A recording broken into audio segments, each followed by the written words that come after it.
everyone, it's Dr. Hunter at Hammer Strings Conservatory, and today we are bringing you a video with helpful tips and tricks for sight reading.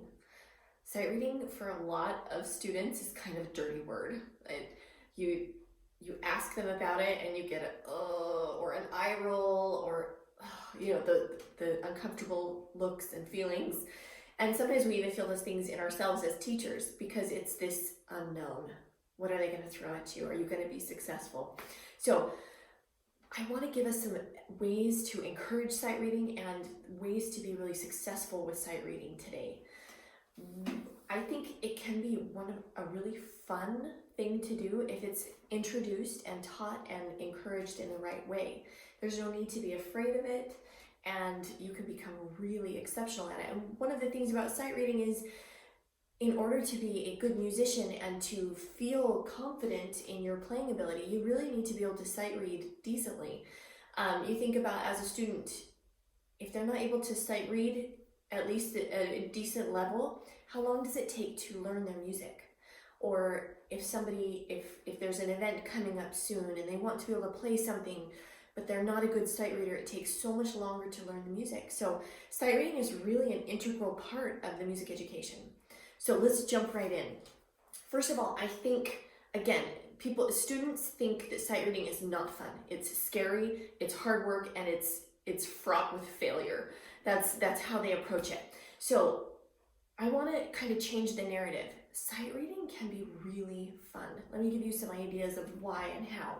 First of all, it's easily measured progress, and we'll get into this a little bit later with how, but there's this, you can measure your progress, and it has nothing to do with how many notes you missed or got right.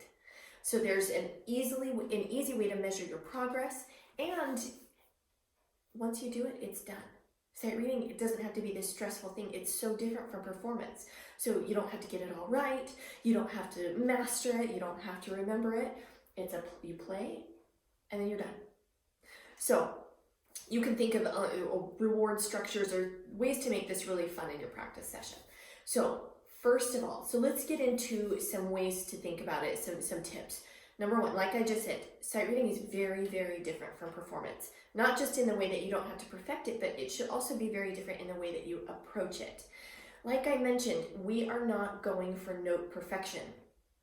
I know that might be a little contrary to what you might believe, but sight reading, there's actually a very different goal. So what are the goals of sight reading? Number one is to get through the end without stopping.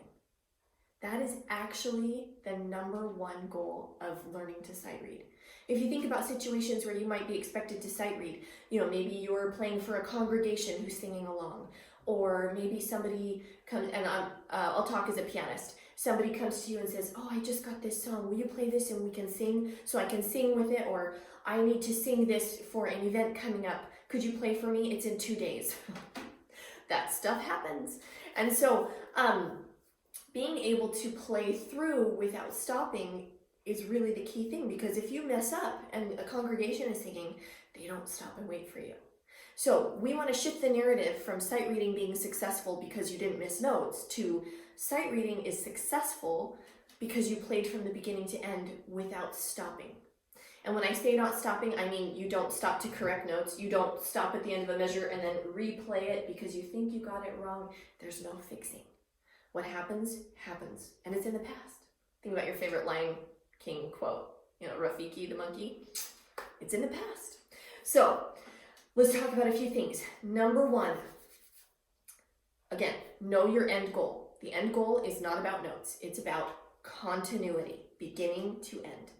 Okay? So the first steps when you have a piece to sight read, or when you're getting something to sight read, or planning to work on sight reading. Number one, don't pick music that is at the same level as your performance abilities. So let's take this into context. Let's say that you're playing about a level 4. So that a level 4 is probably an beginning intermediate player. If you are an intermediate player, you should start sight reading something that is beginner level. And so another thing is if you're playing more advanced repertoire, if you're a high school student or somebody who's playing music by Haydn, Mozart, Bach, you should be sight reading at the beginning when you're starting music that's very intermediate level. Okay, so 2 to 3 levels, I mean, if you're thinking in method book levels, 2 to 3 levels below what you're actually capable of performing. So start easy and start short. Don't go in thinking you're going to sight read an entire sonatina. Go in thinking you're going to sight read one line of a sonatina or one line of whatever piece is in your book. Start short, start manageable, and start easy. Okay? Number 2, before you get started, you're going to visually analyze your music. So what I mean by that is don't just jump in. There are a few things that you have to know before you start. And one of the best things I can recommend is say these things out loud. Number 1, know your time signature. I have a piece of music up here on the stand. You can't really see it, but so I'm going to kind of analyze it for you. Time signature is 4/4. 4 beats in the measure, the quarter note gets the beat.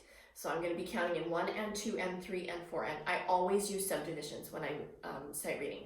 So I'm always using 1 and 2 and, not just 1, 2, 3. Okay? Next is key signature. So again, say it out loud. Okay, this piece, let's see, this one has 1 sharp. We are in G major. Okay, and be careful if you have minor keys in there. It could be G major or E minor. But I'm looking at this, I don't see any raised sevenths. And it starts and begins in a G tonic position. So I'm going to go with G major. The next thing I'm going to do is I'm going to look for patterns in this piece, okay? So I can see right away, without even playing, that the first 5 notes in this piece are descending by step. And the first finger is a finger number 1. So without ever playing anything, I know what my first 5 notes are. I didn't have to name them. I didn't have to struggle. I see the first 5 notes are descending by step. Easy. No sharps, no flats. There we go. And then when I look at the right hand part, it's going to be ascending by steps all the way till you get to the top. So before I've even played a note, I have these patterns in my mind and ideas of what my hands are going to be doing on the keys. Okay? All right, next, get a tempo in your head. Counting is key. I can't overemphasize this enough. Count out loud. I can almost guarantee you that at the beginning, counting out loud is going to feel uncomfortable. That's okay. It really is. You don't have to be good at it. You don't have to be perfect at it. But I promise you, counting out loud is going to be key in rapid success and rapid progress in your sight reading. Count out loud. So get a tempo in your mind. 1 and 2 and, okay, that's a pretty good tempo. Now here's another key. Start slower than you think you need to. You could ask any of my students. They've heard me say that a dozen times. Get a tempo in your mind and then almost immediately cut it in half. Go that much slower because you want your brain to have time to think about what's happening on the page. The information has to get from the page to your eyeballs down to your fingers. Give yourself time. Go slow. Slow. Because remember what our goal is? Our goal isn't to play perfect notes. Our goal is to play without stopping. Okay? So I've done a little bit of a visual analysis. I've gotten a tempo in my mind. I gave you that tempo and now I'm going to go way slower than that. So 1 and 2 and 3 and I'm going to try that. And it might even be too fast. I will find that out when I go, right? Okay. Then the last thing, after you've looked at patterns, you've looked at fingering, you've looked at your key and time signature, go for it. Okay? Count out loud and go for it. And what is the number 1 goal? Do not stop and fix. Okay? Even if you miss a note, it doesn't matter. Keep going. Don't fix it. So here, I'm going to go for it on this one. And this is, I'm using a level 2 sight reading exercise. So this is, for me, this is pretty simple. However, for somebody that is playing at a level 4 or a level 5 level, this would probably be perfect starting sight reading. You'll hear how simple it is. Okay, so here we go. 1 and 2 and 3 and 4 and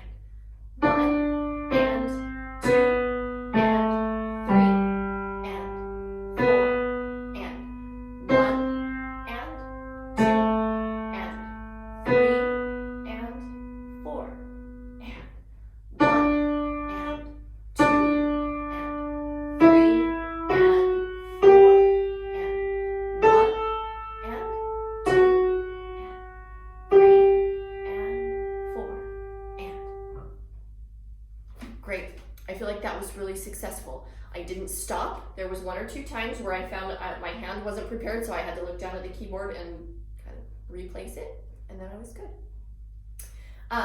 Something else to think about as you're going, don't panic. Don't panic. Just keep going. Rely on your counting. The 1, 2, 3, 4 tells you where you are, and at every measure line, you should end up on after each bar line, you should be on a 1, right? That's your check to make sure that you've kept going. If you hear yourself saying 1 and you're in the middle of a measure, something has gone wrong. There you go. Okay? All right. Now, couple of tips and ways to practice. Like I said, start really easy, start really short, start really simple, and just get to the end. Just get to the end. Okay? Next, there are 2 things that I do with my students that help once you've started getting comfortable with the process. Number 1, don't look at your hands as much as you can.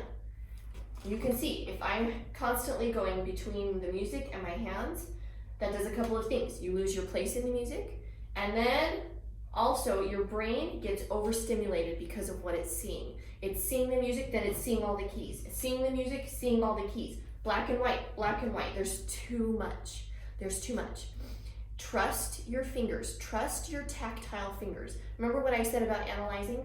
I knew that the first 5 notes went down in a descending pattern. Pretty sure you can do that without looking at the keys. Your fingers know what to do, so trust them to do their job.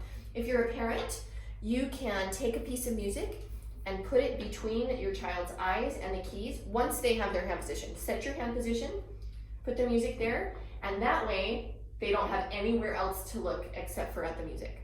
This is great at training the tactile trust, your muscle memory trust. When there's a skip, skip up. A skip up feels like that.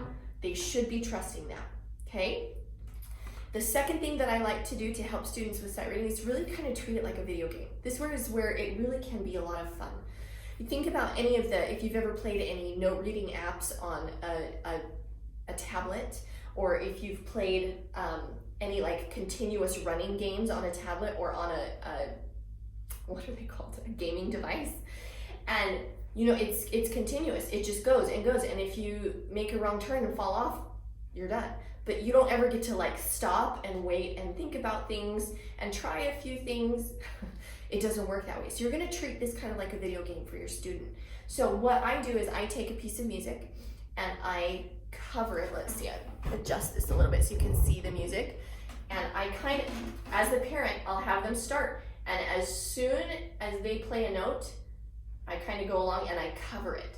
So if they miss it, they can't go back and fix. They only can see what's coming up in the music. You're looking ahead. You're not thinking about what happened. No fixes, remember? That's what makes this great. This is so different than practicing. So you can treat this like a video game. For most kids, that's really a good a way to make it fun, a way to make it relatable. And guess what? If they make it to the end without stopping, they win. It's a success. It's almost like the notes are your life points. I mean, if you miss every note, you might have a problem. You might have died before you got to the end, right? But if you got to the end and you didn't die, you still win. It's just like in a video game. So those are a couple of my really fun tips and tricks for making sight reading accessible, making it fun, and making it not negative. I tell you, almost every single transfer student that I get, when I go to assess their sight reading, it's this groan of, oh no, this is the part I'm not good at. Everybody has to start somewhere. And you know, the best way to get better at sight reading, sight read. Do it. 1 minute a day, 2 minutes a day. Something. Little, manageable, bite-sized pieces. So I hope that was helpful. Let me know if you have any questions or tips or tricks of your own that you like to use for sight reading. And I'd love to hear any success stories or horror stories. Every musician has horror stories, but every musician also has success stories. So start finding your own. Don't be afraid of it. Jump in, sight read. Have a great day and happy practicing.